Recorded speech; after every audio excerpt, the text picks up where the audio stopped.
ராம் சீதா இல்லை இப்போ ஒரு எக்ஸ்ட்ரானரியான எபிசோட் வந்திருக்கு. ஸ்கிப் பண்ணாமல் ஃபுல்லுடையும் கேளுங்க. அதுக்கு நான் வீடியோ பிடிச்சிருந்துச்சுன்னா லைக் பண்ணிட்டு பாருங்கள். ரொம்ப பிடிச்சிருந்துச்சுன்னா நம்ம சேனலுக்கு வந்து சப்ஸ்கிரைப் பண்ணி கண்டினியூஸாக ஆதரவு வந்துட்டாங்க. துரையும் சுபாஷும் தனியாக வந்து பேசிகிட்டு இருக்காங்க. நிதானம் இல்லாமல் ஆகி, டேய் நீ என்கிட்ட பேசாதடா, பேசினாலே வந்து ஏதாவது வந்து வம்பு வழக்கு இழுத்து விட்ருவேன். அப்படியா, நான் உங்ககிட்ட பேசக்கூடாதா? அப்போ நான் பேசுகிறவங்கள்ட்ட பேச வேண்டியது தானே? நீ யாரை சொல்கிற? வர வர அர்ச்சனா என்னை தூக்கி போட்டே மிதிக்க ஆரம்பிச்சிட்டா, கன்னத்துலேயே புளிச்சுன்னு அடிக்கிறா. இது மாதிரிலாம் என்னோட டார்லிங் என்ன கிட்ட வந்து அடித்ததே இல்லை அப்படின்னு சொல்லிட்டு இருக்காங்க. வேணும்னா ஒரு ஐடியா தரேன், அந்த ஐடியா படி பண்ணேன்னு வச்சுக்கேன், உன் வாழ்க்கையே தலைகீழாக மாறிடும். சொல்கிறா இதுக்காக தானே நானும் காத்துட்ருக்கேன். அர்ச்சனாவை கூல் பண்ணணும். அதுக்கெல்லாம் வாய்ப்பு இல்லை. நீ அர்ச்சனா வந்து விவாகரத்து பண்ணிவிடு.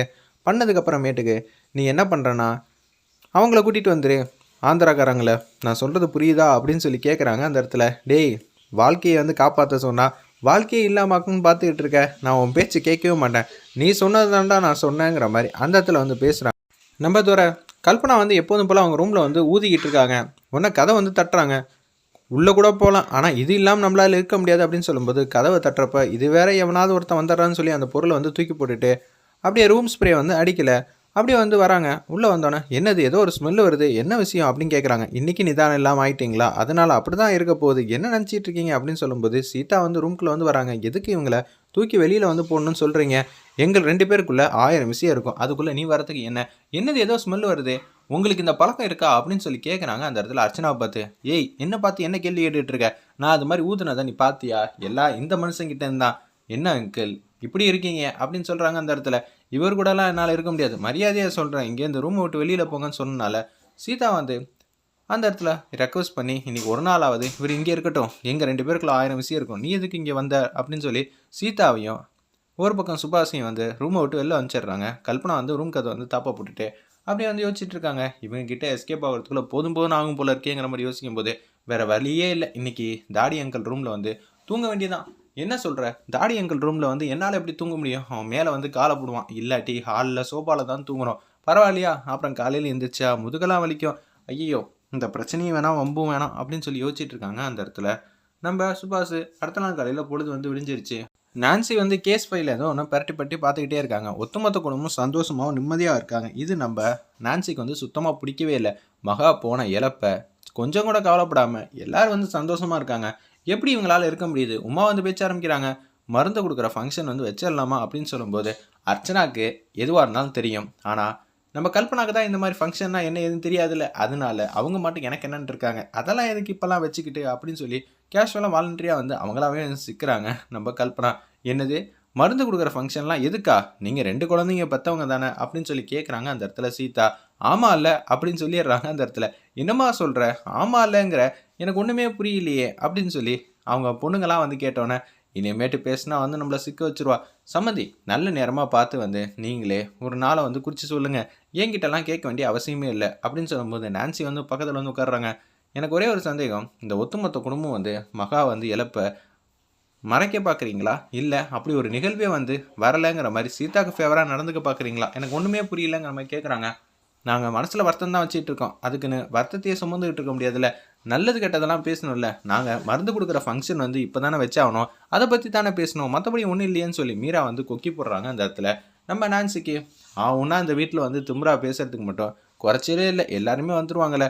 திமுறா பேசலை, நான் வந்து நியாயத்தை தான் பேசினேன். சந்தோஷம்னா எங்கே சுபாஷும் கேக் வெட்டி செலிப்ரேட் பண்ணாங்களே அவங்களோட வெட்டிங், அதுக்கு பேர் தான் சந்தோஷமாக இருக்குது. இது ஆக்சுவலி நடக்க வேண்டிய ஃபங்க்ஷன் தான் இப்போ நடக்க போகுது அப்படின்னு சொல்லி மீரா வந்து சூப்பராக வந்து பேசிகிட்டு இருக்காங்க.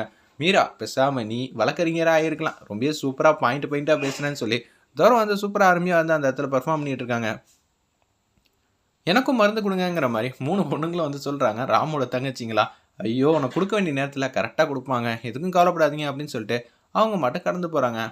நான்சி வந்து யோசிச்சுட்டு இருக்காங்க. கல்பனா என்னடி நினச்சிக்கிட்டு இருக்க? நீயே வந்து வாலண்டரியாக போய் சிக்குவப்பில் இருக்கு, நார்மலாக உன்னால் வந்து உட்கார முடியாதா? நீ ஏன் ஒரு பிரச்சனை இல்லை, உன்ட்ட யாரும் கருத்தை வந்து கேட்டுக்கிட்டாங்களா? அமைதியாக இருந்தாலே பிரச்சனை வராது, நீயே வந்து பிரச்சனை பண்ணிகிட்டு இருக்க. ஒரு ஃப்ளோவில் வந்து சொல்லிட்டேன் அவ்வளோதான், மற்றபடி ஒன்றும் இல்லைங்கிற மாதிரி அவங்க பேசுகிற மாதிரி காட்டுறாங்க. அந்த இடத்துல ஒரு பக்கம் வந்து சேஷாத்ரி வந்து வீட்டுக்கு வந்து வராங்க. நான்சியை பார்க்கலான்னு சொல்லிட்டு. ஐயோ இந்த வீட்டுக்கா? அவள் கோர்ட்டில் என்னை எப்படியெல்லாம் கேள்வி கேட்டா தெரியுமா? யாருமா அது அப்படின்னு சொல்லி கேட்குறாங்க. செல்வி கெஸ்ட்டாக வந்திருக்காங்க, மதிப்பு மரியாதை கொடுப்போம், அதுக்கப்புறம் எதுவும் வந்தாலும் பேசிக்கலாம் அப்படின்னு சொல்லிடுறாங்க. அந்த இடத்துல நம்ம செல்வி இவ கிட்டலாம் மோதி திருப்பியும் ஜெயிக்க முடியுமா? வீட்டுக்கு வந்தால் திருப்பி மன்னிப்பு கேட்க வச்சுருவா போல இருக்கேங்கிற மாதிரி சேஷாத்திரியோட அசிஸ்டன்ட் வந்து யோசிச்சுட்டு இருக்காங்க. அப்படியே சேஷாத்திரி வந்து வராங்க. உள்ளே வாங்க சார், உள்ளே வாங்க அப்படின்னு சொல்லும்போது, என்ன மரியாதையெல்லாம் கூடுதலாக இருக்குது, நீங்கள் எங்கள் வீட்டுக்கு வந்த கெஸ்ட்டு, யாரை பார்க்க வந்திருக்கீங்க, என்ன பார்க்கவா? நான் வந்து நான்சியை பார்க்கலான்னு வந்திருக்கேன். அப்படிங்களா, சரி சந்தோஷம்தான், உள்ளே வாங்க உட்காருங்கன்னு சொல்லி மரியாதையோட பேசுகிறாங்க. நீயா பேசுகிற, என்ன என்னால் நம்பவும் இல்லை சார், இது எங்கள் வீட்டுக்கு வந்திருக்கீங்க, நான் மதிப்பு மரியாதையோட உங்களை வந்து நடத்த வேணாமா, இதுதானே சார் பண்பாடு. ஓ அப்படிங்களா, சரி சரி, காஃபி வேணுமா டீ வேணுமா அப்படின்னு சொல்லி கேட்குறாங்க. காஃபி எடுத்துகிட்டு வாங்கன்னு சொல்லும்போது 2 காஃபி வந்து எடுத்துகிட்டு வராங்க.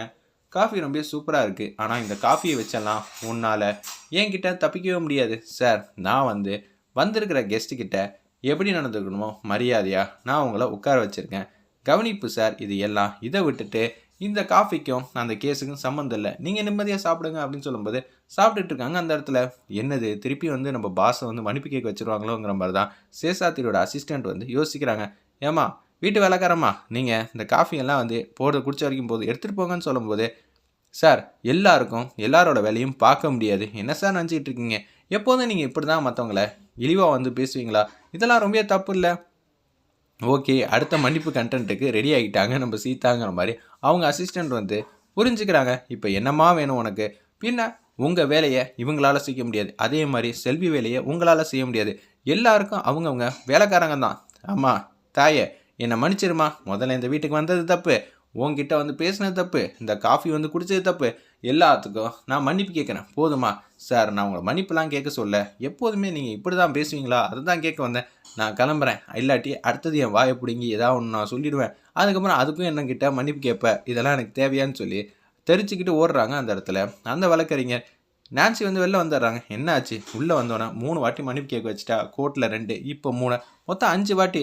டேய் இந்த கணக்கு ரொம்ப முக்கியமா, உள்ளே நடந்தது தானே சொல்ல முடியும், சீதா ஓவரா திமுறா வந்து நடந்துக்கிட்டு இருக்கா, என்னால் அசிங்கப்பட்டுக்கிட்டே இருக்கேன் சீதா முன்னாடி, 6 மாதம் என்னால் கவுன்சிலரில் நிற்க முடியாத அளவுக்கு பிரச்சனை வந்து பண்ணிட்டா அப்படின்னு சொல்கிறாங்க. அந்த இடத்துல சேஷாத்திரி ஏதாவது ஒன்று பண்ணி ஆகணும், இப்போ வர புதன்கிழமை தான் வந்து மருந்து கொடுக்குற ஃபங்க்ஷன் வந்து வச்சுருக்காங்க, அந்த டைம் பீரியடுக்குள்ளே நம்ம எதாவது ஒன்று பண்ணணும், நீங்கள் கோர்ட்டில் வந்து கேஸ் வர மாதிரி செட் பண்ணிக்கங்க, எதுவாக இருந்தாலும் பார்த்துக்கலாம் அப்படின்னு சொல்லிடுறாங்க. ஓகேங்க, நீங்கள் சொன்னால் கரெக்டாக தான் இருக்கும், நம்மளும் பர்ஃபார்மன்ஸை செமையாக பண்ணால் மட்டும்தான் இந்த வாட்டி நம்மளால் சீதா வந்து பழி வாங்க முடியும். சீதாவை பழி வாங்கணும்னா நான் என்ன வேணாலும் செய்ய காத்துக்கிட்டு இருக்கேன், நான் துடிச்சிக்கிட்டு இருக்கேன்னு சொல்லுவேன். ஏன்னா பட்ட அவமானமும் மனசில் இருக்கிற காயமும் ரொம்ப அதிகம்.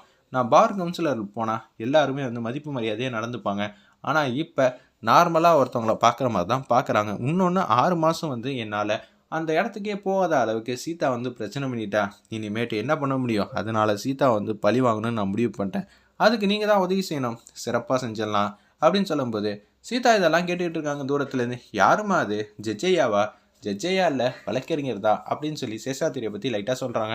அச்சோ அப்புறம் ஏமா அவங்கக்கிட்ட வந்து பிரச்சனை பண்ணுறீங்க, பிரச்சனையெல்லாம் பண்ணலாம் இல்லை, இவங்க 2 பேரும் சதி செஞ்சு என்னை உள்ள தள்ளணும்னு பார்க்கணும் தான் இவங்க வந்திருக்காங்க, மற்றபடி ஒன்றும் இல்லை, அவங்கள்ட்டயே நீங்கள் அன்பா பசமாக வந்து பேசுனீங்க, அப்படியெல்லாம் இல்லைங்க, நம்ம வீடு தேடி வந்திருக்காங்க, நம்ம மதிப்போட நடந்துக்க வேணாமா அப்படின்னு சொல்லி சீதா வந்து பேசுகிறாங்க செல்விக்கிட்ட.